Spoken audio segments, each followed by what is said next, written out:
Number 10. Volcanica. Volcanica only appears in a few issues, but she is a pretty hot villain. Literally hot, that is. She rules the caverns of the rocky world beneath the Earth's crust. She first appears in issue 106 of Invincible, where she aims to make Doc Seismic her consort, turning him into a lava being and titling him the King of the Underworld. She and Doc Seismic then head out to try and conquer the surface world together. Their first battle ends with their retreat, but they at least got what they came for. Volcanica isn't just a lava elemental, but also rules the cavernous subterranean area of Earth, and all of its creatures that live there as well. Number 9. Monax. Monax is the son of Monster Girl and Zal Zaxel of Flaxen royalty. Zal was his mother and Monster Girl his father. Monster Girl and Zal conceived the child together while Amanda was in her male monster form. In case you were wondering how that worked. Monax came to Earth with the Flaxen Empire in an attempt to conquer it years after, in his dimension, Monster Girl and Robot had left. Not knowing that Monster Girl had a child with Zal and seeking to protect the peace that they had created during their time in the Flaxen dimension, Robot, before they left, ordered all Zaxels and their relatives to be killed to prevent an uprising from ever happening. However, this obviously was not how that went down. Zal was killed, but Monax survived, returning to Earth to get his revenge on his father and on Robot for what they had done to him, the Zaxels, and the Flaxen Empire. And friends, if you are loving this list and you want more Invincible lists, more, let us know by giving this video a thumbs up. Number 8. Omnipotus. Omnipotus was a global level threat that took all of Earth's heroes teaming up to defeat. Omnipotus came from another world and dimension where he had drained his home of all of its energy. Omnipotus came to Earth to feed on more energy to give him even more power. He almost succeeded too, but in the end, Black Samson awoke, rejuvenated, and restored. With his powers returned and at a higher level than previous due to his time spent comatose, Black Samson pushed Omnipotus back through his warp gate, sending him back from whence he came, and then destroyed his warp key so that Omnipotus could never return. However, Omnipotus would later return as a villain and fight Invincible and Dinosaurus. Dinosaurus would defeat him and ultimately destroy him. Omnipotus kind of reminds me of Marvel's Galactus. Does anyone else get that vibe? Number 7. Anissa. Initially, Anissa is an ally of the Viltrumite Empire, and because of that reason is an enemy of Invincible and of Earth. She initially shows up and attempts to convince Mark to join the Empire and help them to conquer Earth. Mark, however, is not really interested in this plan and refuses to help her or the Viltrumite Empire. Later on, Anissa returns with Thrag, or Throg, depending on how you want to say it, and attempts to live in secret on Earth to help the Viltrumites rebuild their population by mating with humans. However, Anissa cannot find a suitable mate and also shares that she never really wanted to procreate to begin with. She assists in defeating Throg when she finds out that Omni-Man is the true heir to the Viltrumite Empire, but she also ends up seeing Mark as a potential mate, despite the fact that Mark at this point is with Eve. Anissa doesn't care, and she even forces herself on Mark, leaving him traumatized for many years, unable to even reach out and really tell anyone what happened to him for a long time. Years later, Anissa returns to Earth to help them when Throg's children come to attack. She is changed at this point and regrets what she did to Mark. However, her assault on him also produced a son, and that part she doesn't regret as she loves her and Mark's son, Marcus. Pretty complicated character and villain. Number 6. Evil Marks. When it comes to Invincible, who would be a stronger villain than Invincible himself? Or rather, multiple Invincibles. During the event of Invincible War, multiple Marks start appearing who are all from alternate realities and who are all evil. They have come to destroy Invincible physically and mentally, also destroying his reputation as a hero. In fact, that's kind of the main point of them being there. Many of these evil alternate versions of Mark end up dead following the events of Invincible War, but also costing the lives of many of Earth's heroes in the process. The remaining 8 end up being sent to a dead Earth reality, where the Earth there is filled with nothing but dust and hot sand. Stranded here with no food, they are forced to fight and consume one another for nourishment. In the end, only 2 evil Marks remain, Mohawk Mark and Yellow Cape Mark. Yellow Cape Mark could likely be considered the most powerful of all of the evil Marks, as while both have survived this far, Mohawk Mark is even frightened of Yellow Cape Mark. Number 5. Costume.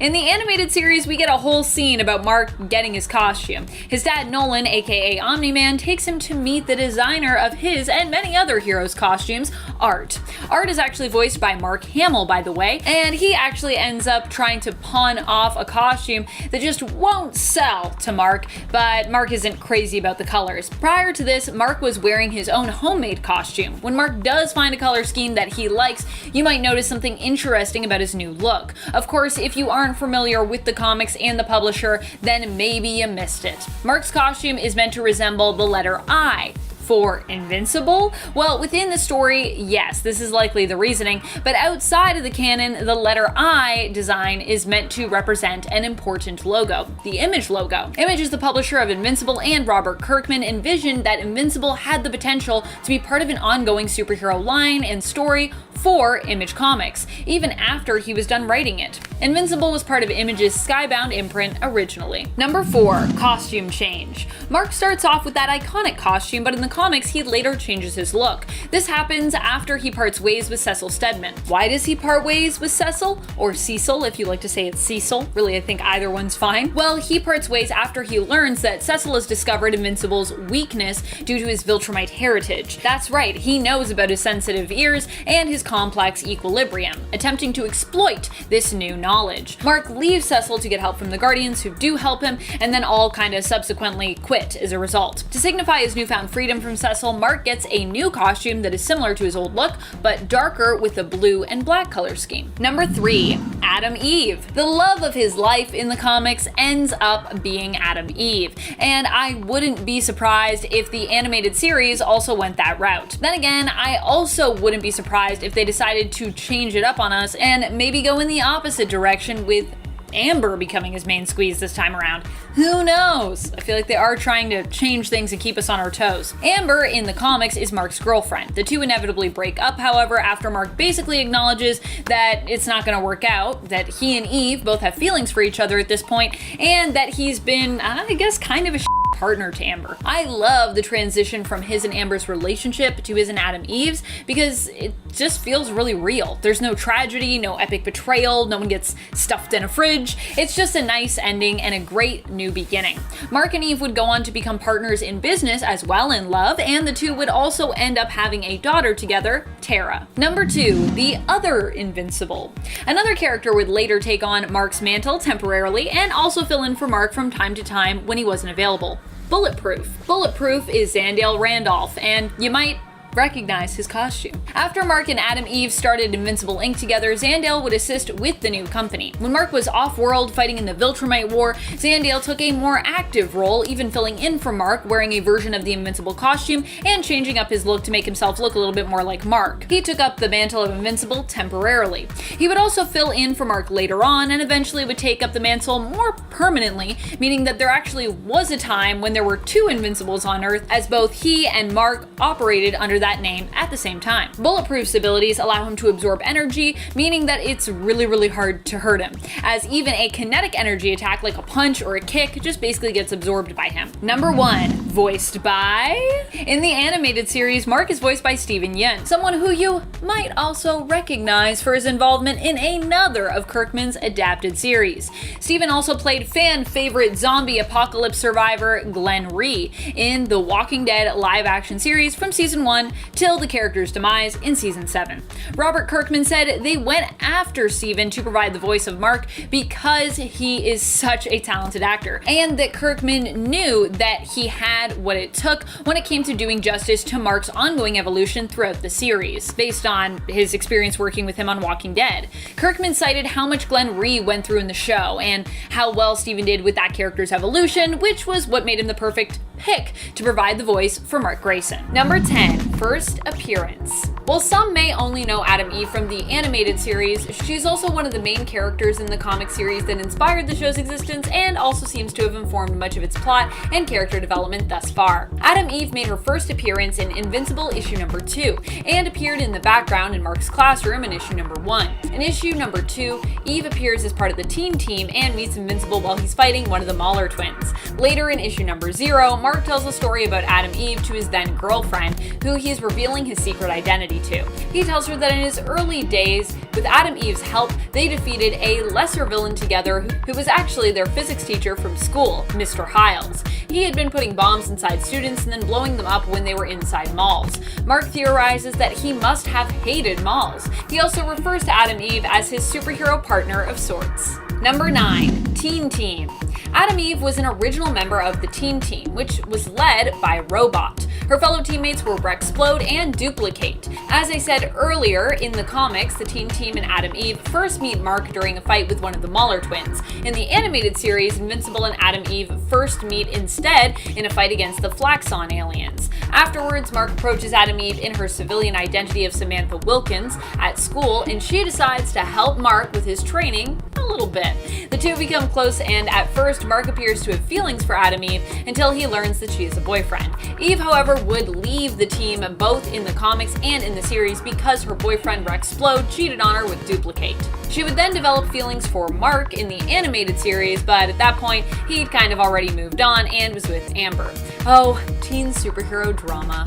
And friends, before we move on to this next spot, if you are enjoying this list and you want to hear more about Invincible and his awesome characters, please be sure to let us know by giving this list a thumbs up. Number 8. Make the world you want to live in. In the animated series, we see Adam Eve leave the Teen Team and adopt the mantra, make the world you want to live in.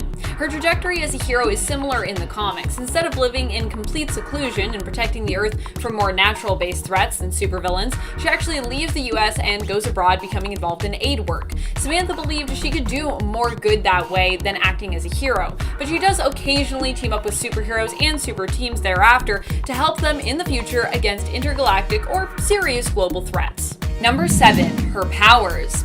Adam Eve's powers allow her to manipulate matter at a subatomic level. Through the manipulation of atoms, she has also exhibited other powers such as telekinesis, flight, energy blasts, energy constructs, and the ability to control and manipulate nature and the elements. And she's also immortal. Did I mention that one? Not only does she possess enhanced healing abilities, but whenever she dies of old age, she returns to life, no longer old, but back as she was in her adult prime. As both we and Eve herself discover in the final issue of Invincible, issue 144. Everyone was surprised about that one, Eve included. Number 6. William. After Samantha ends things with fellow hero Rexplode, she actually ends up dating Mark's best friend, William, for a while. In case you're thinking, but wait, isn't William gay? Yes, he is still very gay in the comics, but his interest in Eve has more to do with her powers, so the two end up dating for a short while. She ultimately ends up breaking up with William because she finds him kind of annoying and sensing that he isn't really as much attracted to her as he is just into her powers. So it's only really a brief relationship, not even really a romance at all. She and William go on a double date with Mark and Amber though in the comics. It seems for Eve this may have also been a good relationship and opportunity for allowing her to be closer to Mark in terms of what she got out of it. After she and William break up, she ends up retiring from being a superhero and uses her abilities to help more with aid work instead. Number 5. Rudolph Connors. Rudolph Connors is the real name of the hero we know as Robot. Rudolph was born deformed but with a genius intellect, but we don't really know much else about his past. We don't know who his parents are, or where exactly he came from, or how he became a hero. He's not a teenager though, despite being a part of the Teen Team initially, and in fact its leader. In the animated series, when Rudolph creates the clone of Rex's body with his mind in it, he later reveals that he is actually in his 30s when it comes to his mind's age. Later on in the comic series, Robot would end up changing his name from Rudolph to Rex in his teammate and friend's memory, after Rexplode dies during the events of Invincible War. Sorry, I said there would be spoilers. Number 4. Robots. Plural. Robot doesn't just have one robot, he has multiple robots. We get to see just how many robot drones he has at his disposal and just how powerful Rudy can be because of this in the animated series when he takes on the Mauler twins. He needed the Mauler twins' help, both in the comics and in the animated series, to create his Rex clone, but in the end, he doesn't really plan on paying them like he promised, but instead plans on arresting them. Unhappy with this outcome, obviously, the Mauler twins plan to destroy Rudy's new body, the one they helped him to create. However, Robot has other plans. He ends up unleashing a bunch of his robotic drones on them, which he controls easily with his own mind. At one point, he even unleashes a giant robot version of himself, though in the end, he has to leave due to a global threat, causing him to be called back to the Guardians of the Globe home base, or headquarters, if you will. Number 3, alternate universe. Later on in the comic series, Mark ends up learning about the existence of the Invincible multiverse. Through this exploration, he ends up becoming trapped on an alternate Earth where he finds out his alternate self is actually the Grand Regent of the Viltrum Empire and is also the ruler of Earth. He ends up defeating this version of himself, but goes to Robot for help with how to get back home. Robot helps Mark, but also clones him so that they will still have a version of him there to rule, a version that Robot himself decides to pilot. Yep, instead of existing in a clone of Rex's body there, Robot then lives on as a clone of Mark, who rules the Viltrum Empire and Earth after the original Mark, or the one from the main continuity, I should say, leaves, returning to his own Earth. Number 2, ruler of the Flaxen Empire. Robot eventually goes on to become the ruler of the Flaxen Empire, if you can believe it. He and Monster Girl find themselves trapped in the Flaxen dimension and end up being captured. But after a certain amount of time, the Flaxens give up trying to dissect them. Monster Girl ends up as a gladiator, serving the Emperor later on as his personal champion, while Robot spends his time in captivity, attempting to learn more about the Flaxen language and culture, and devising a plan to overthrow the Emperor. It takes a long time, like more than 300 years, but eventually Robot ends up becoming the leader of a rebellion. Eventually the rebels win, defeating the Empire. After all these years being trapped there, Robot finds himself even more in love with Monster Girl than he was prior. Elected as Emperor, he chooses Monster Girl to rule by his side. The two, in love, decide to stay in the Flaxen Empire and help to turn it into a place that will never threaten Earth again. Eventually, Monster Girl suggests that although they are doing great things for the Flaxen Empire, were they to return home, they could also do good for Earth. And Robot agrees, and the two end up finding a way back home. During their time in the Flaxen dimension, their aging was dramatically slowed, and as time passes differently on Earth, they have barely aged, and much less time has passed on Earth when they return. So yeah, it hasn't been like 300 years on Earth, in case you were wondering. Number 1, world domination. Monster Girl did end up convincing Robot that their return to Earth would be a good idea, and even that there was so much more good that they could do for Earth besides. And Robot listened to this idea and adopted it. The only problem for him was he would need complete control of Earth to be as effective as possible about bringing about this change, which meant turning on a lot of other heroes who would stand in his way, even his love, Monster Girl. He had hoped Monster Girl would stand by his side as she did during their time together in the Flaxen dimension, but in the end, Monster Girl was shocked to find out Robot's plan to remove Earth's heroes. Realizing she wouldn't join him, Robot ejects Monster Girl out into space. She is later rescued, but not by Robot. In the end, Robot ends up actually winning and is successful in taking over Earth, causing Mark to leave the planet, as while he agrees that Robot is an excellent ruler, he disagrees with the methods that he used to take over the planet. Which is, yeah, pretty fair, because, pretty rough methods there, Robot. Kicking off the list at number 10, comic book origins. Okay, Nolan Grayson is clearly not a regular person at all. He's introduced to us in the show as this Superman-like character voiced by J.K. Simmons, who does an amazing job. He made his first comic book appearance, of course, in Invincible issue 1 from Image Comics back in 2003 from the mind of Robert Kirkman. He comes from the planet Viltrum, and he's part of a race called the Viltrumites, who are these super-powered beings. All the dudes there are super jacked, and they have mustaches. Pretty awesome. I wouldn't fit in either department, actually. Now, this planet was quite brutal, but I'll get into that a little bit later on. Before we continue on with this list, guys, if you want to go ahead and give this video a thumbs up, that would be awesome. It's really helpful for our channel. You're the best. Thank you so much for watching. Let's not waste any more time. Let's get right back into this list. Number 9, the best father ever. Okay, when Nolan first arrived to Earth, he met Cecil Stedman. We're gonna start right at Earth, then we'll make our way back and explain some more as we go. He met Cecil Stedman. He taught him Earth cultures and all that jazz. So he adopted the name Grayson and tried to seem more of a human being. And then he eventually saved a woman named Debbie, fell in love, got married, the classic superhero beginnings. All he needs now is a 9-to-5 and a pair of glasses, and he's well on his way. So he eventually took on the name Omni-Man thanks to Cecil's help, and a superhero costume designer, Art Rosenbaum, came in to complete the picture. And he started to save the day while doubling as a super husband. Eventually, Debbie and Nolan gave birth to a child, this child being Mark. So while he was fighting crime, going toe-to-toe with supervillains, Nolan eventually would meet up with his superhero team, the Guardians of the Globe. Now, he didn't join them per se, but he worked alongside them on various missions. He told everybody a backstory about how he arrived to Earth, including Debbie, but there were some lies sprinkled in. But who are these Guardians of the Globe? Let's talk about them. Number 8, Guardians of the Globe. If you're new to Invincible comics, maybe you've never read them before, but you know that it's on Amazon Prime, and maybe you wanted to try it out, see how it is, see what the buzz is all about, you were probably pretty shocked how that first episode ended. Even if you knew about it, it happens quite earlier in the show, earlier than it does in the comics, that's for sure. So creator Robert Kirkman himself explained what happened by saying this. Having it move up, we do get an extra sense of like, oh my gosh, what just happened? Debbie has no clue what's going on with her husband, and how is she going to find out,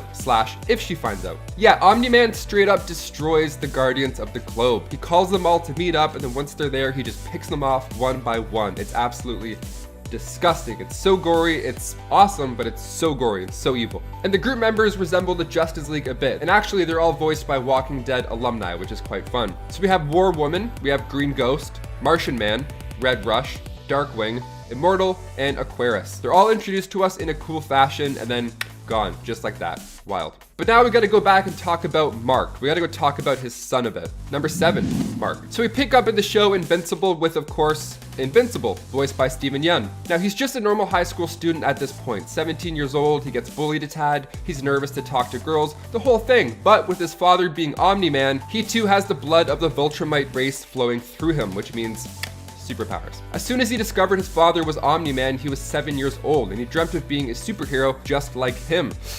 Maybe not too much like him, let's hope. So one day, Mark found out that he was eventually gonna get these superpowers, so he would wait every day. And finally, when he was taking out the trash, he accidentally tossed the second bag a bit too hard, and it turned into space debris quickly. So here we go, time for powers, let's go, this is a good thing. Number 6, tough love. Now, when you become a superhero, just like your father, that sounds like a great time, on paper. I mean, they're playing super catch, they're bonding, it's awesome. But what makes us get a sense of, oh, is when Norman really starts to hurt Mark. While Mark's going through training and getting used to his powers, what he can and can't do, Norman starts punching him really hard. At one point, he punches the wind out of him. And Mark's shocked at first. He's like, why did you just do that? Like, that really hurt. He treats him almost like he's not his son for a minute, but then he kind of snaps back into it. He does this in order to protect him. He says nobody out there is ever gonna pull their punches, so you gotta get used to that now, right from the beginning. Now, this upsets Mark at first, because it's all new and shocking to him, but when that bully comes back around later on in school, Mark demands him to punch him numerous times as hard as he can. He wants to know what he can take, what he's really capable of. So he does, and it does nothing. So now he's slowly becoming invincible. This is a big stepping stone. So the training is helping, that's awesome. It's getting him used to the super life, but is this still the best way to get trained by your father in this dark, brutal way?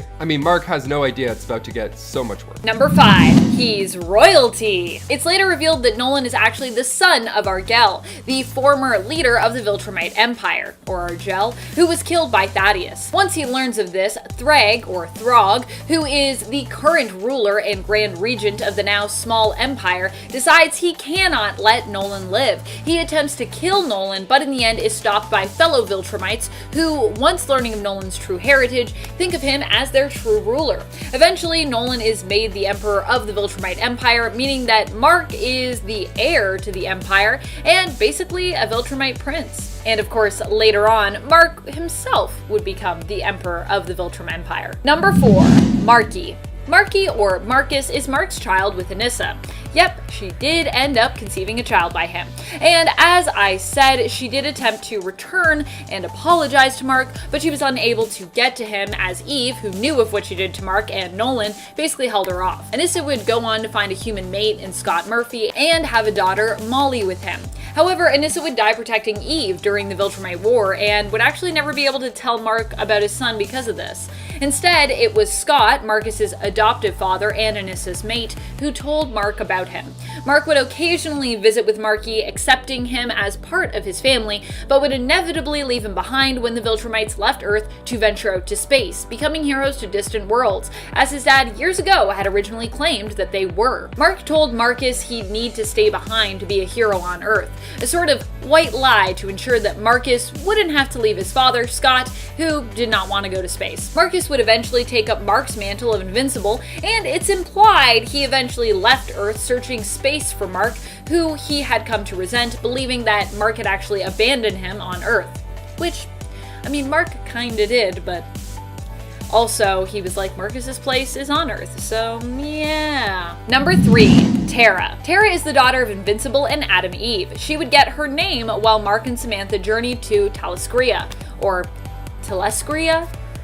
They gave her the name Tara after they had left the planet Earth to mark their new beginnings and in memory of their history on the planet Earth. The name Tara is chosen because Mark and Eve think of her as their own little piece of Earth. Aw, so cute. Tara would end up growing to be strong like her father and her mother, but would ultimately become more rebellious as she grew, eventually breaking away from her dad for a time, but returning to her family when her mother was believed to be on her deathbed, dying finally of old age.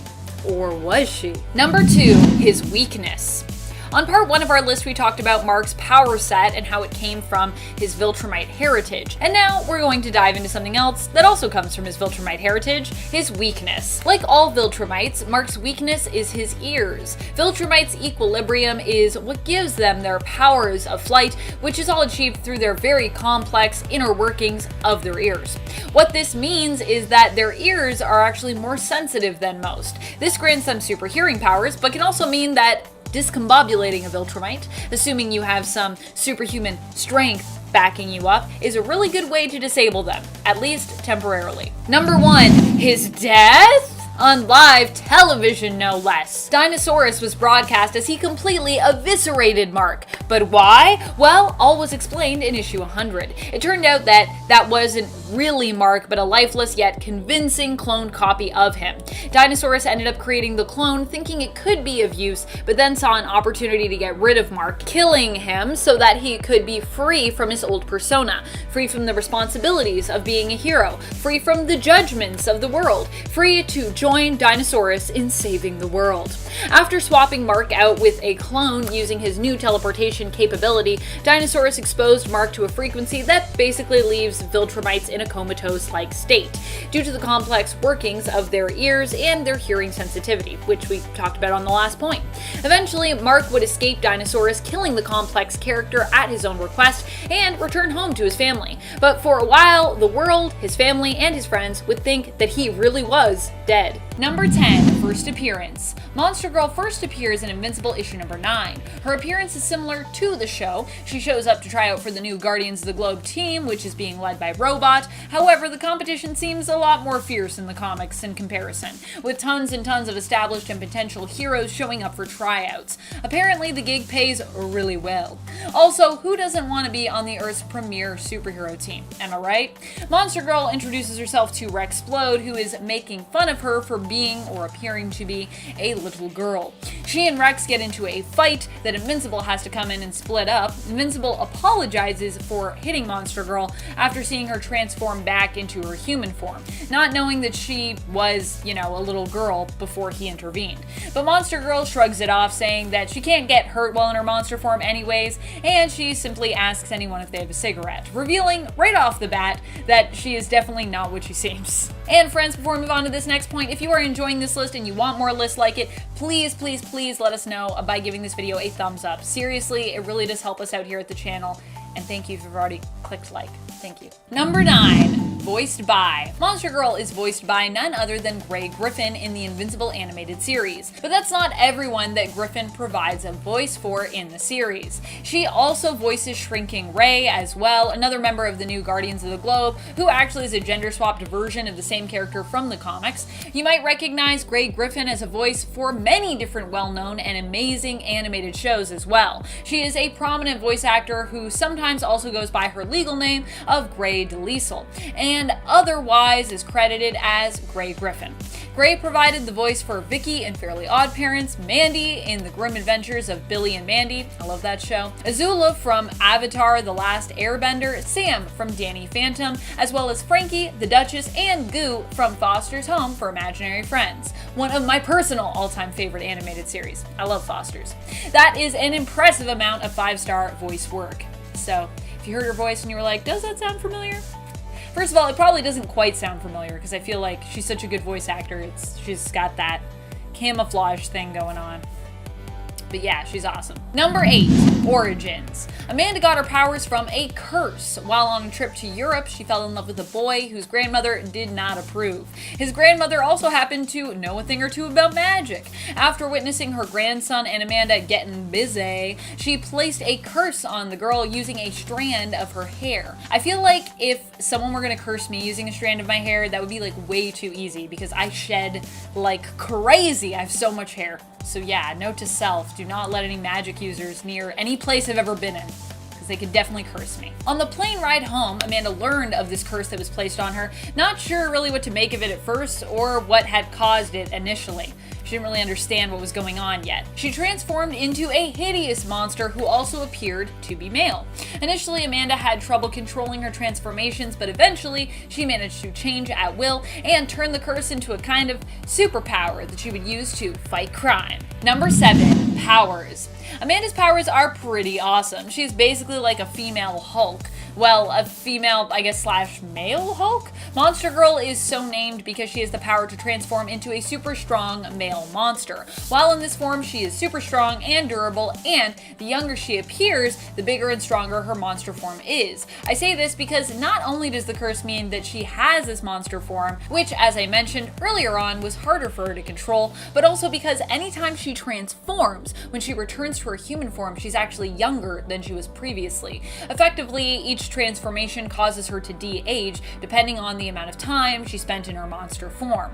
In the animated series, she explains that she is actually in her 20s, but just appears as a young girl because of this part of her curse. She actually used to go by Monster Woman, but had to change her name to Monster Girl as she appeared more and more younger, and it was kind of getting weird and confusing to call herself Monster Woman, or to explain to people like what was going on. Number 6, most powerful form.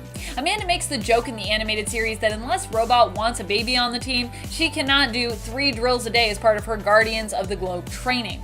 This is when he first learns of the curse that is her powers and the de-aging effect that they have when she uses them. By the end of the series, we do see Monster Girl participating in training alongside the rest of the team in drills where they face off with one another, which could mean that, I don't know, we might get to see her kicking butt as a baby in the show. I mean, probably not, just based on where we know the main story goes.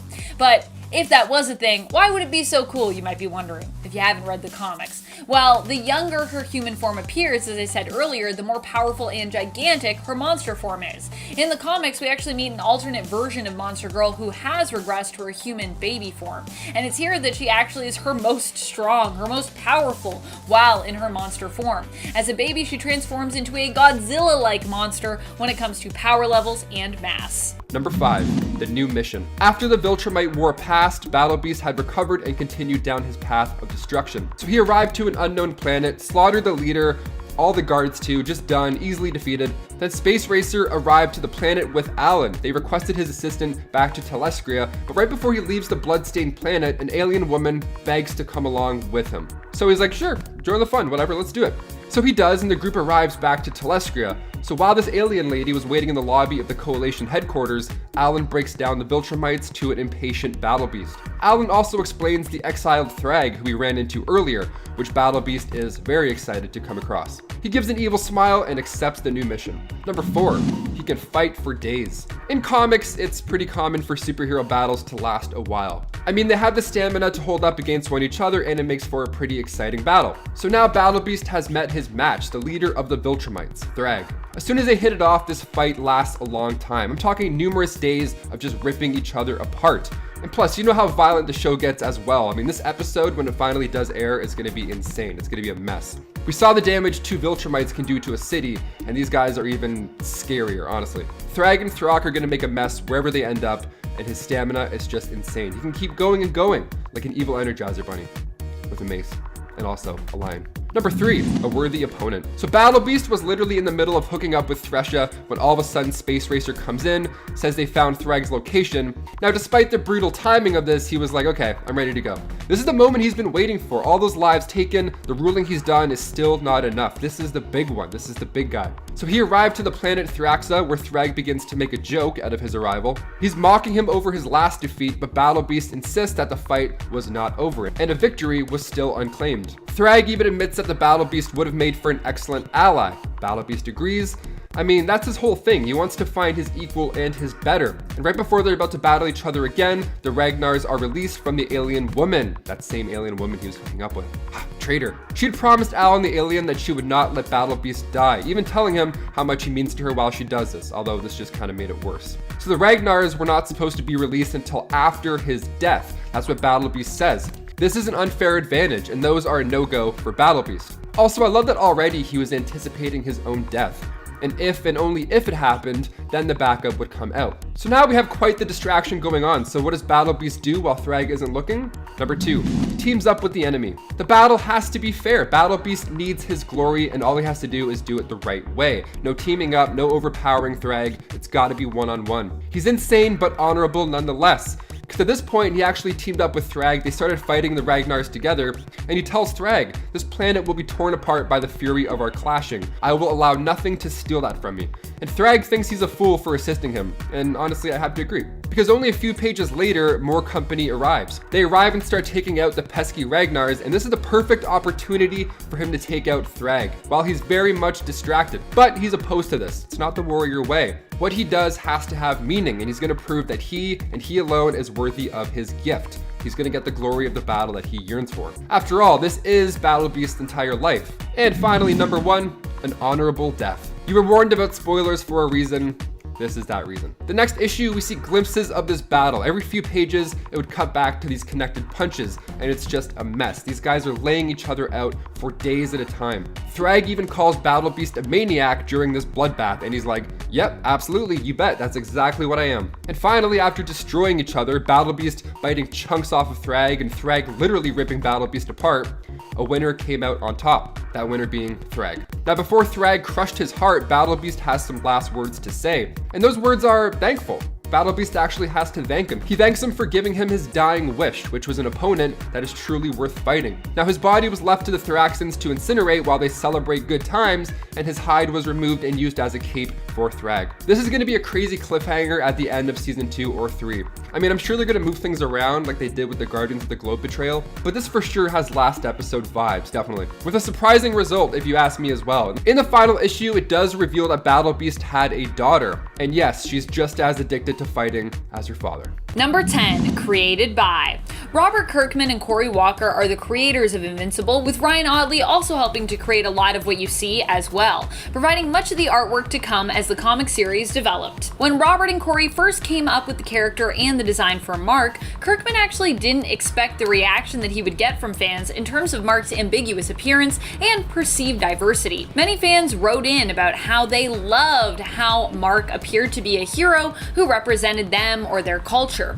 Kirkman said in a recent interview with Washington Post that he could see how some might see Mark as being Filipino or Italian, but that even Mexican fans wrote in about how they loved how Mark appeared to be Mexican. When it came to do the show, having seen how much diversity mattered to the fans, they really wanted to solidify that even more in the world, and so Debbie became Asian American of Korean descent, with Mark becoming biracial. Number 9, first appearance. We all know that Mark makes his first appearance in regards to his own series in Invincible issue number 1 from 2003, but before that he also appeared in a preview within an issue of Image Comics' Savage Dragon series. Mark appears in issue 102, and there we see him defeating the villain who'd turn out to be his physics teacher, who hated malls and was obsessed with explosives. Then we flash back to 4 months prior and learn that his father is the hero Omni-Man. Issue 102 of Savage Dragon is part of the 1993 series and was released in August of 2002. The first issue of Invincible would be released in January of 2003. Number 8, he's a nerd. Why do we all love Mark Grayson so much? Maybe because we identify with him. Mark is also a huge comic book nerd like the rest of us. He is big into superhero fandoms, and even at one point in the series goes to a signing for one of his favorite comics in an attempt to cheer himself up after losing his powers. His favorite comic seems to be Science Dog, which is also featured in the animated series as well. And fun fact, that was actually the original pitch that Walker and Kirkman were going to do for Image, because they were basically tasked with creating a superhero for them. And they were like, "Science Dog!" They said, "No, but we like you, so try again." But I love that they still found a home for Science Dog in their own series. Number 7, Viltrumite heritage. Mark was born a Viltrumite, and with that comes a lot of responsibility, as his dad, Omni-Man, likes to constantly remind him throughout the first season of the animated series. But just how much responsibility are we talking about here?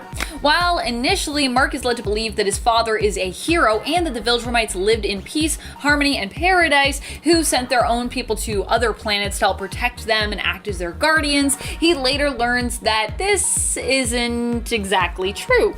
The Viltrumites did send their race to other worlds to bring a sort of peace there, but only so that they could mate with the race that inhabited that world to strengthen and expand the Viltrumite Empire, conquer that world, and then later destroy it. Mark's powers come from his Viltrumite heritage, which actually override his human genes over time. So despite being part Viltrumite, at the same time, he's also kind of all Viltrumite. Number 6, powers. As I said, Mark gets his power from his Viltrumite heritage, meaning that his powers are similar to other Viltrumites like Omni-Man. Mark has enhanced strength, durability, endurance, speed, he can fly, is capable of interstellar travel, and is basically immortal. And, well, invincible. His opponents have to be massively strong and skilled to cause harm to him, and his aging is dramatically slower. Viltrumites are known to live thousands of years, with their aging slowing to almost a halt once they've reached full-grown maturity. And friends, before we move on to this next spot, if you are loving this list and you want more lists about the Invincible universe and characters, please let us know by giving this video a thumbs up. Number 5, Angstrom Levy. Angstrom Levy is really just a man who loves science, but unfortunately he saw Invincible as his opponent and nemesis due to a misunderstanding where he thought that Mark had actually interrupted an important and lifelong experiment in the process, leaving him injured. Levy then sought to destroy Mark because of this, and using his multi-dimensional knowledge and ability to travel to alternate universes using portals, he pulled together an army of evil Marks to help him. In the end, Mark would believe that he killed Levy, but would later learn that Angstrom had actually survived, being patched up by the technicians as well as given cybernetic enhancements that increased his power. Angstrom's weakness, though, would ultimately be his memory, as it wasn't actually Mark who had truly interrupted his experiment, but himself, who removed his multiversal device before his experiment had been complete, because Invincible had showed up but was actually about to die. Levy had actually removed the device not wanting Mark to be killed, that's why he took it off. This revelation would cause Angstrom to question all of his actions thus far and ultimately surrender to Invincible in the end, defeated by his own lack of memory. Number 4, Robot. While Robot might have the most heroic intentions, you cannot deny that in the end, he became a villain himself. In fact, he was only successful as a villain because his intentions were so heroic. His goal? World domination. But why would a hero strive for such an antagonistic goal? Because he knew if he were in charge and completely undisputed as the world's leader, that he could make changes that would greatly improve all lives on Earth. Robot is not actually an AI-powered android, he's a super genius who was originally malformed and unable to survive in the outside world until he created for himself a new, more stable body. He had got a taste for global leadership during his time stranded with Monster Girl in the Flaxen Dimension. Together, they conquered the Flaxen Empire and became its leaders. When they returned to Earth, Robot saw the possibility to turn Earth into a paradise in a similar fashion. But of course, there were many that he would have to get out of the way first. Number 3, Conquest. Conquest is one of the scariest villains out there. Why? Well, because his introduction shook up the narrative. For many, his arrival proved to be one of the scariest of all of the villains in the Invincible universe. This was a guy who enjoyed violence and fighting for the sake of it, and unlike Battle Beast, no fight was ever seen as below him, so he wasn't a villain who would give up. Conquest would fight to the point that his face was unrecognizable and would still come back for more. Initially, it appeared as though he'd killed Mark's partner and love, Adam Eve, which also gave us another shocking, jaw-dropping, fear-riddled moment. Not just for us as readers, but for Mark as Invincible as well. Don't worry, Eve's okay. Spoilers. Number 2, Battle Beast. Battle Beast is one of the most fierce and powerful villains around. His backstory starts off with him being a fearsome warrior and hero who himself was kind of like a guardian of his own planet. And after finding every opponent he came up against disappointing, he decided to leave and traverse the galaxy in search of someone who would be worthy enough to face him in battle and ideally best him. Every world he went, he brought destruction and death to, unable to find the perfect nemesis. No one was strong enough to beat or to defeat him, including Earth's own heroes, who almost died trying. Would Battle Beast ever find someone who was worthy of battling him? Would Battle Beast ever find love? I'm just kidding. He doesn't want to love. He doesn't want to love his nemesis. Although I'm sure there's an element. I feel like there might be an element there. Number 1, Thrag.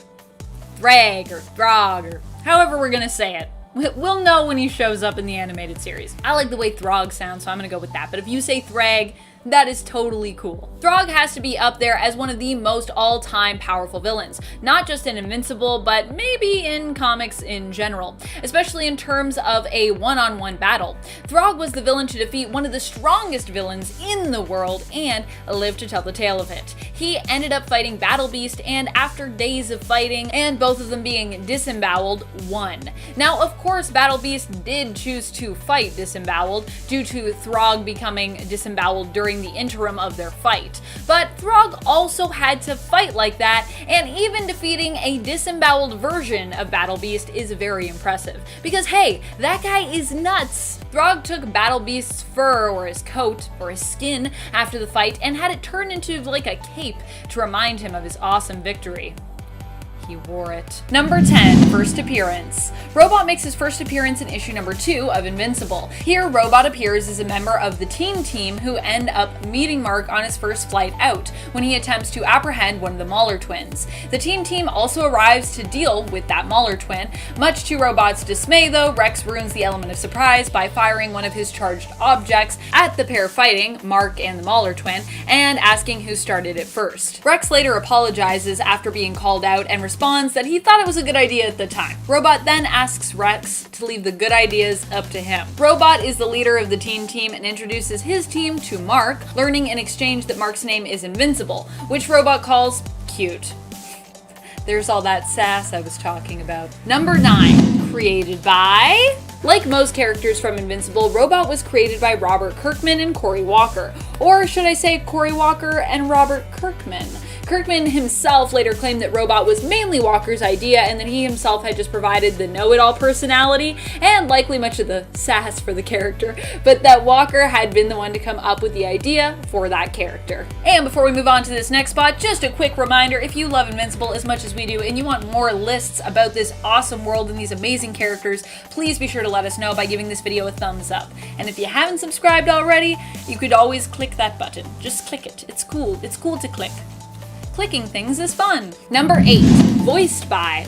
Robot might have a familiar voice for those listening to him speak in the animated series. In case you were wondering just who that voice belongs to, it's Zachary Quinto. When it comes to fandoms, Quinto is definitely no stranger. He played Spock in the rebooted Star Trek films from 2009, including the follow-ups Into Darkness and Beyond. Quinto is also well known for the roles he played in the anthology horror television series American Horror Story, and beyond that, he's also no stranger to superheroes either, landing one of his earlier major roles as Sylar in the television series Heroes.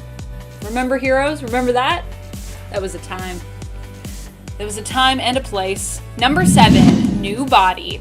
In the animated series, we learn about Robot's true body. Robot is not actually a robot, but merely a deformed genius who cannot move around or even breathe the air. The air to him is actually toxic and it burns him. But what he lacks in physical capability, he makes up for with his massive brain. With his genius intellect, he pilots and communicates through his robot body. He ultimately decides to get a human body and seeks help from the Mauler twins in creating a clone of his teammate Rex Splode, maturing the body only until it is a young boy. He does all of this so that Monster Girl will not be alone, and in the end this becomes his new true body. Though it is just in truth a copy of the original mind that gave it life. He helps his original body to die, which is what he wanted so that his new version might live on in his place and finally experience life to the fullest. Needless to say, Rex was not very happy to learn that Robot had cloned him without his permission. Learn from Robot's mistakes. Before you clone someone, you should probably ask first. Number 6, Monster Girl. Monster Girl is another character that I am obsessed with, so you can only imagine how I feel about the relationship that blossoms between these two characters. Robot in the animated series feels a pull towards Monster Girl, as both of them have kind of curses in their own ways. Amanda has a literal curse placed upon her that means she'll de-age whenever she uses her powers, and Robot simply has an original body, but one that he can't live in fully, as the air around him is toxic, burning him. Instead, he must live inside a tube, experiencing life only through his robotic drones. Growing closer to Monster Girl, he makes a clone body that he moves his mind into, matching her age so she won't feel so alone. In the comics, he also tells her his real name, builds her a belt to help compensate for her curse, preventing her from de-aging when she transforms, and they also end up falling in love. Number 5. True Homeworld. In issue 11 of Invincible, Nolan explains more of his backstory, but this time, he doesn't hold back on the past. He explains the truth to his son. Yes, he is from Viltrum, but it's not exactly how you think. See, when they decided that in order to obtain intergalactic dominance, they have to eliminate the weakest links. And I'm not talking about a couple of people, I'm talking about half the population. Thanos style. It was a mess. All that was left were the strongest warriors, so they figured, okay, step 2, let's just go conquer other planets as well. So they needed to find planets that were far along where it's actually worth it to conquer them and add them to the Empire, but not too strong where they could overcome their defenses, right in that little sweet spot, little evil sweet spot. And then Omni-Man and some others would go down to the planet and be like, hey, if you're cool with it, we're just gonna take your planet real quick and you can have our tech. Deal? Awesome. It's some planets would agree, some planets would let them run it, but the planets that didn't agree and didn't allow this, well, they didn't really have a choice. Number 4, less than 50. Omni-Man's true arrival to Earth was also different than he first made it seem. A virus was wiping out the Viltrumite population, and they were down to less than 50,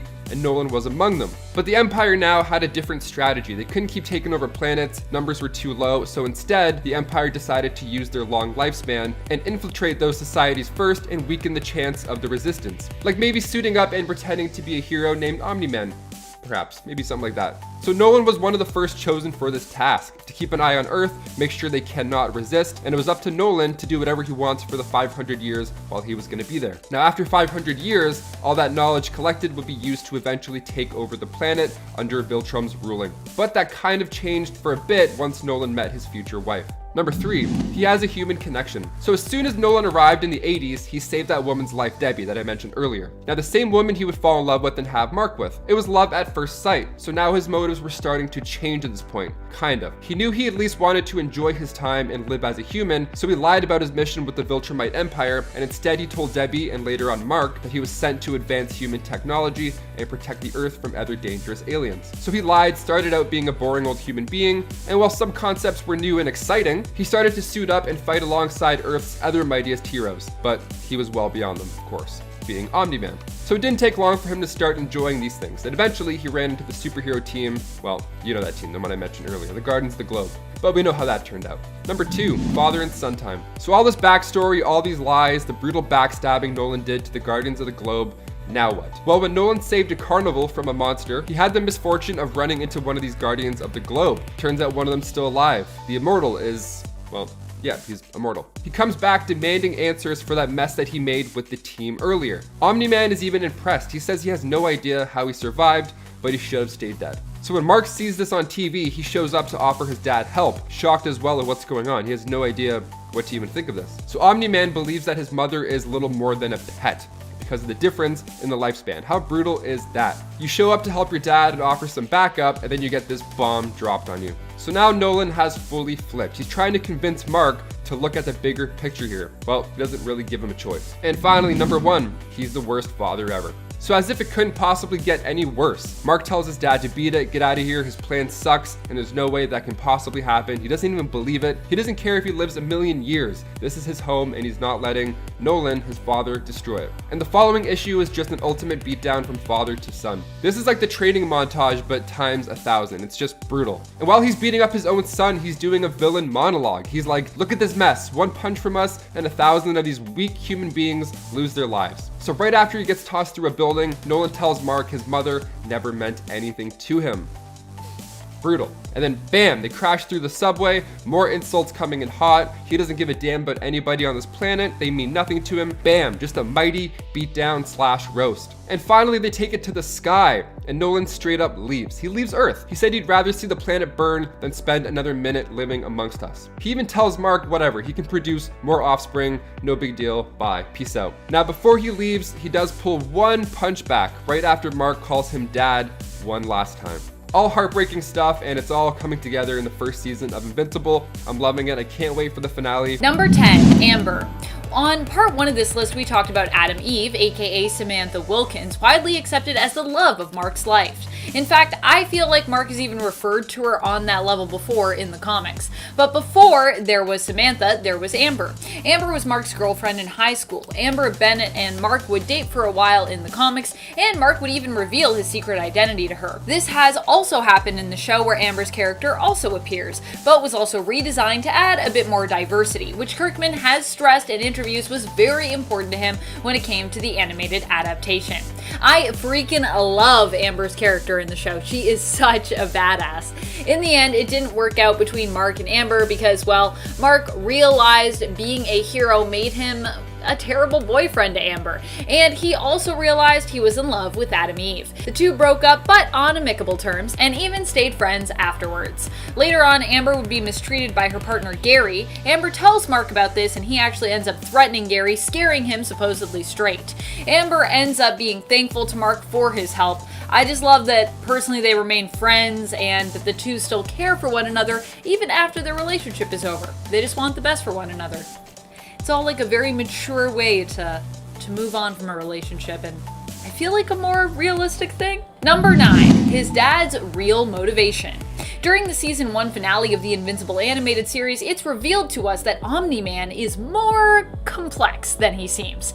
Well, it's revealed why he's so complex, I guess I should say. We kind of already got a sense for his complexity when we saw him kill all the Guardians of the Globe.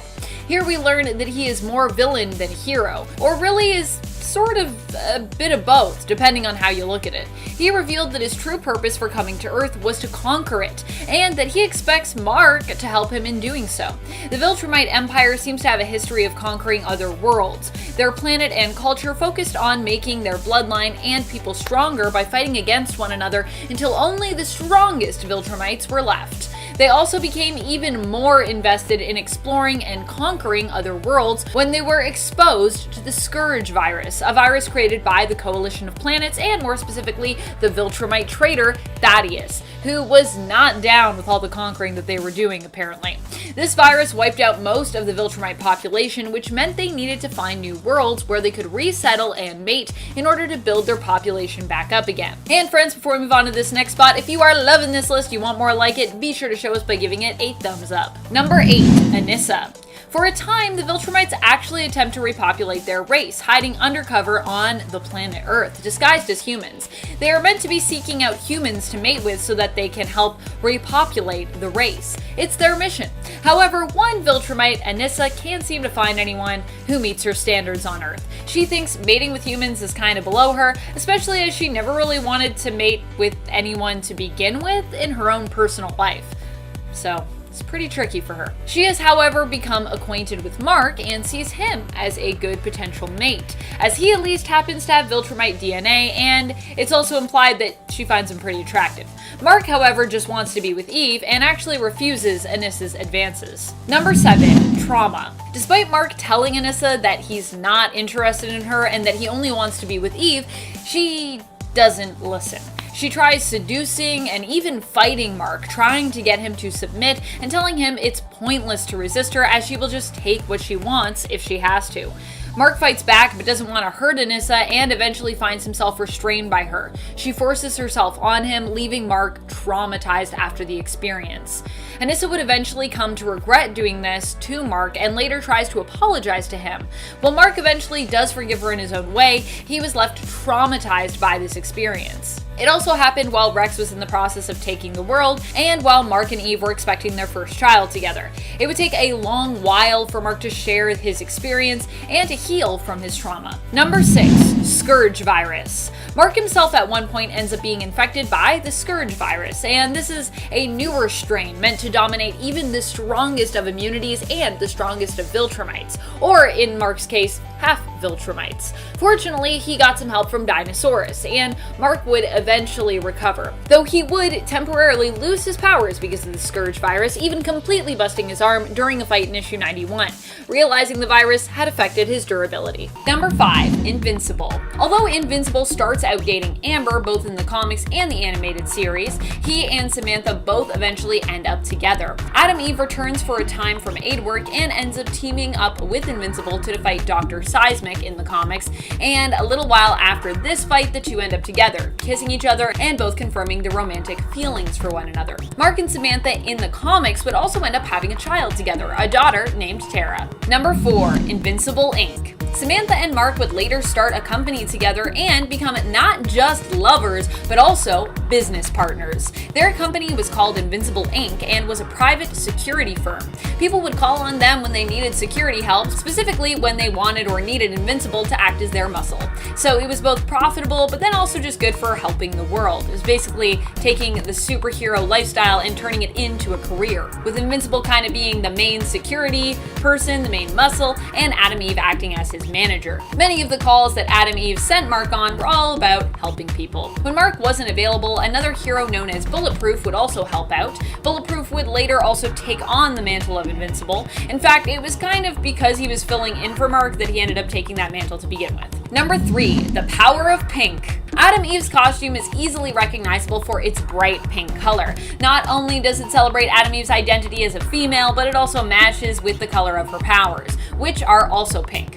Adam Eve also designed her costume herself, and she actually uses her matter manipulation powers to create it every time she needs to go somewhere and do something heroic. She just takes her clothes, rearranges the atoms, and voila, she has her costume. Adam Eve shares this color with lots of other female superheroes from various different universes and comic book publishers. On our most powerful Invincible characters list, I compared Adam Eve to Invisible Woman in terms of what kinds of powers she has. And while the two are comparable, there are a few other female superheroes who could also be compared to Adam Eve, not just based on their powers, but also based on the color that goes with them. When I think pink powers, I think initially of Kimberly from the Power Rangers, the original Pink Ranger, but when it comes to Adam Eve, I think of other notable heroes from Marvel like Psylocke and, of course, Jean Grey. Adam Eve can make energy constructs and can manipulate atoms. Both of these powers connect to both of those heroes. Though at the end of the day, while Adam Eve may take inspiration from lots of characters who have come before her, she also feels 100% original, which is why I love her. Number 2, her origins. While it might just seem like Samantha is another hero who just happened upon her powers, it's revealed that she was actually made to become a superpowered being. The government actually made her, and she was intended to be a genetically engineered bioweapon. Samantha was later then raised to think she was just a normal teenage girl growing up in a home with regular parents. But really, she was man, and more specifically government, made to become a powerful government weapon and agent. Her mother did not survive childbirth, and her father, who was a scientist who had helped to create her, swapped the baby with the Wilkins couple stillborn to keep her out of the hands of the government. So they made the government think that she was stillborn. We'll have to wait to see if the show follows this path for her origins or adds its own twist. As of episode 7, we are simply made to believe that Adam Eve is just a teenage girl who happened to develop superpowers. But fans of the comics know there is much more behind that story. Number 1, Arias Brandyworth. Arias Brandyworth was the name of the scientist who helped to create Adam Eve. He was kind of like her biological father. Samantha grew up believing her parents were Betsy and Adam Wilkins and was completely unaware of her powers as a child. As she grew, she began to demonstrate a natural intelligence, which apparently was actually a result of her powers, and eventually she also exhibited the ability to deconstruct and reconstruct atoms at will. In the animated series, her father Adam begs Samantha to give up her work being a hero and work towards living a normal life instead, so that she'll be more safe. However, in the comics, Brandyworth had been keeping an eye on Samantha since he had swapped her at birth. When her powers began to manifest, it was him who was the one to warn her against against using them. Number 10, his origins. Battle Beast, aka Thrag, made his first appearance in Invincible issue 19. He's introduced by Machine Head as a scourge of twin galaxies. He says he likes to take trophies, so make sure your neck doesn't meet one of his weapons at the wrong angle. Now, he looks intimidating already, but where is this guy from? What exactly is his motive? Well, he's a Leonine who has conquered 1,000 worlds. He was once the planetary guardian, and similar to Omni-Man's homeworld, it was full of fighting and violence. So he grew up kind of getting used to those elements. And also he grew up getting quite good at it too. He ended up becoming the savior of his homeworld, and he turned it into a utopia. But a beast like Thrag isn't just going to hang out at a spa all day and awe at the statues that are built for him. No, he needs to be the fiercest of all the worlds, not just one. Which is what drove him to set his sights on other planets to conquer, even stopping, of course, by Earth. And before we continue on with this video about Battle Beast, guys, if you want to go ahead and give this video a thumbs up, that would be lovely. We're working from home. We're doing our best to keep the channel running, so your support really does help us out quite a bit. Thank you so much. Now let's get right back into this list. Number 9, his powers. Battle Beast looks quite different. He's a Leonine. He's actually the most powerful of the species, and he doesn't skip leg day either. Being a Leonine, he's got quite the power in his legs. This allows him to leap at all these great distances in just one hop. Instead of a hop, skip, and jump, he's just hop and then takes your head off. He can take on several Viltrumites as he possesses superhuman reflexes and endurance. Now, his fangs aren't just for show, although he could probably scare away a few foes with a crooked smile. His fangs can pierce superhuman skin, and his bite even outpowers the bite of Dinosaurus. Add a little super speed to the mix, and this Leonine is the opposite of the cowardly lion. He's devastating when it comes to hand-to-hand combat, although you might not even get that close, as Battle Beast is well equipped with swords, axes, and most importantly, his mace. Now, we see him use this mace in episode 5 of Invincible, and he seems more than comfortable with it. Number 8, the Guardians of the Globe. In that same episode, it's revealed that Battle Beast is working alongside Machine Head. Now, he wanted to come to Earth and test worthy opponents, and when Titan and Invincible were trying to stop Machine Head, he came in and just laid out the new Guardians of the Globe. The other Guardians were fighting Machine Head and his evil henchmen, while Bulletproof and Black Samson tried to stop Battle Beast themselves. Now, they barely came out of this alive. Barely. Battle Beast was not impressed. He actually didn't think it was a fair fight to begin with. He looked at us like insects of Earth. Too easy, no problem. So he teleported away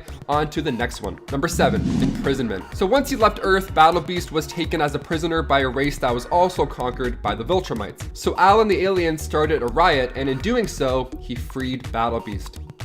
His original idea was to free Nolan, but, well, we'll take what we can get at this point. Battle Beast then offered to help Alan because, well, this leads to more fighting. This leads to more conquering. You can't do much in a prison cell, so he's like, yeah, I'll take what I can get. Let's do it. So Battle Beast starts taking out all these Viltrumites. He's pumped. Now he just gets to punch people. Finally, he's been cooped. So meanwhile, Alan punches a hole in the spaceship, and now we got an unstoppable breakout crew. Now Omni-Man is free, and Battle Beast just wants more blood.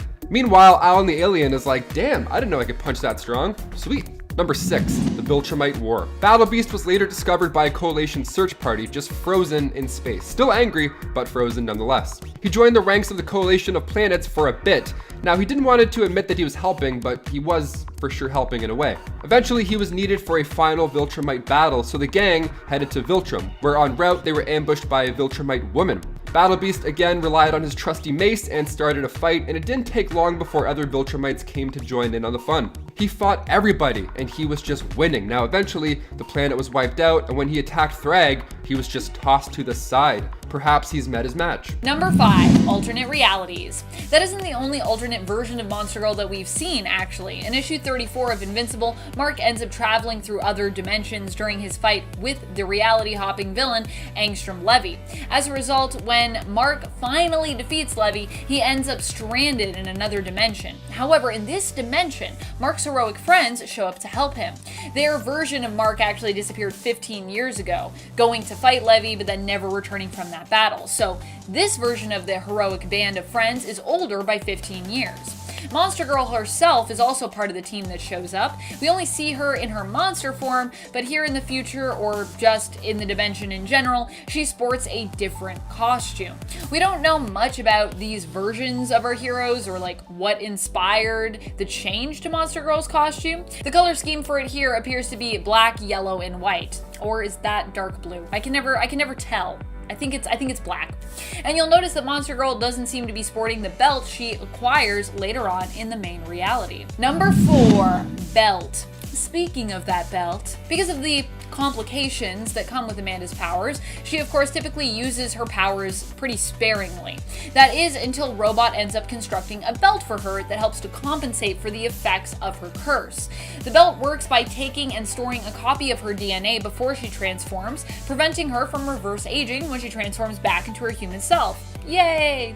Truly, this would likely be a super useful gift for Monster Girl, allowing her to keep aging as opposed to constantly worrying about appearing younger and younger and younger still, even as her mind gets older. Although I'm sure some people would see that as not as much of a curse. Some people would probably be like, yay, I get younger. Though I do feel like if you're like a child, but you have like the age of someone who's in their 20s or 30s or something like that, that would be pretty weird. Number 3, aging is weird. Because Amanda was so used to de-aging for so long and being stuck in the body of a young girl for so long, she actually found it really weird when she was an adult permanently all the time. Amanda loved being an adult, but still found the changes to her body kind of hard to adapt to at first. She once commented that despite the fact that she had years to get used to returning to her adult form permanently, she doubted she would ever get used to her boobs, which she exclaimed kind of got in the way. It must be really interesting to be trapped in the body of a kid and then go back to being a grown woman, but then also having her male form when she's a monster. Honestly, I also think Amanda is a really cool hero because she's kind of a character that perfectly embodies that like exploration of both the masculine and feminine and like those parts of your psyche, but with superpowers. I think the exploration of masculine and feminine when we talk about like ourselves is so interesting. Anyways, I think philosophy is cool and exploration of self is cool. Number 2, Robot. In the comic series, Robot and Monster Girl have a very close relationship. They actually end up even falling in love and ruling an empire together. Which empire? The Flaxen Empire, if you can believe it. Amanda and Rudy, aka Robot, found themselves trapped in the Flaxen dimension after responding to another invasion attempt of theirs. They spent hundreds of years in the Flaxen Empire, aging very slowly, and eventually ended up taking over and ruling side by side.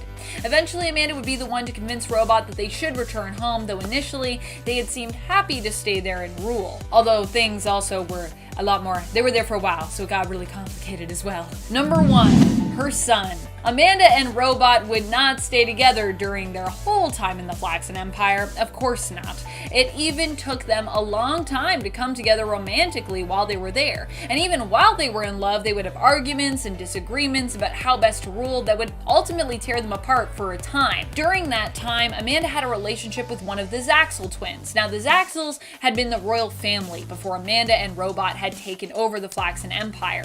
In her monster form, which is, like I said, 100% male, Amanda mated with Zal, who ended up becoming pregnant with her child. Monax was her and Zal's son together, but Amanda would not find out about his existence until she had returned home to Earth when Monax showed up to invade with the Flaxen Empire as an adult, attempting to get revenge on Robot and Monster Girl for all they had done to the royal family, and on Amanda, technically his father, for abandoning him. I just love the twist on that too, that, you know, like, because Robot's like, but how could you have been pregnant? How could I have not noticed? And it's like, no, she's like the father, and it's just really cool. It's just a cool story, and I'm sorry I spoiled it for you if you haven't read the comics, but you can still go read the comics. There's still a lot of cool stuff in there that I didn't mention.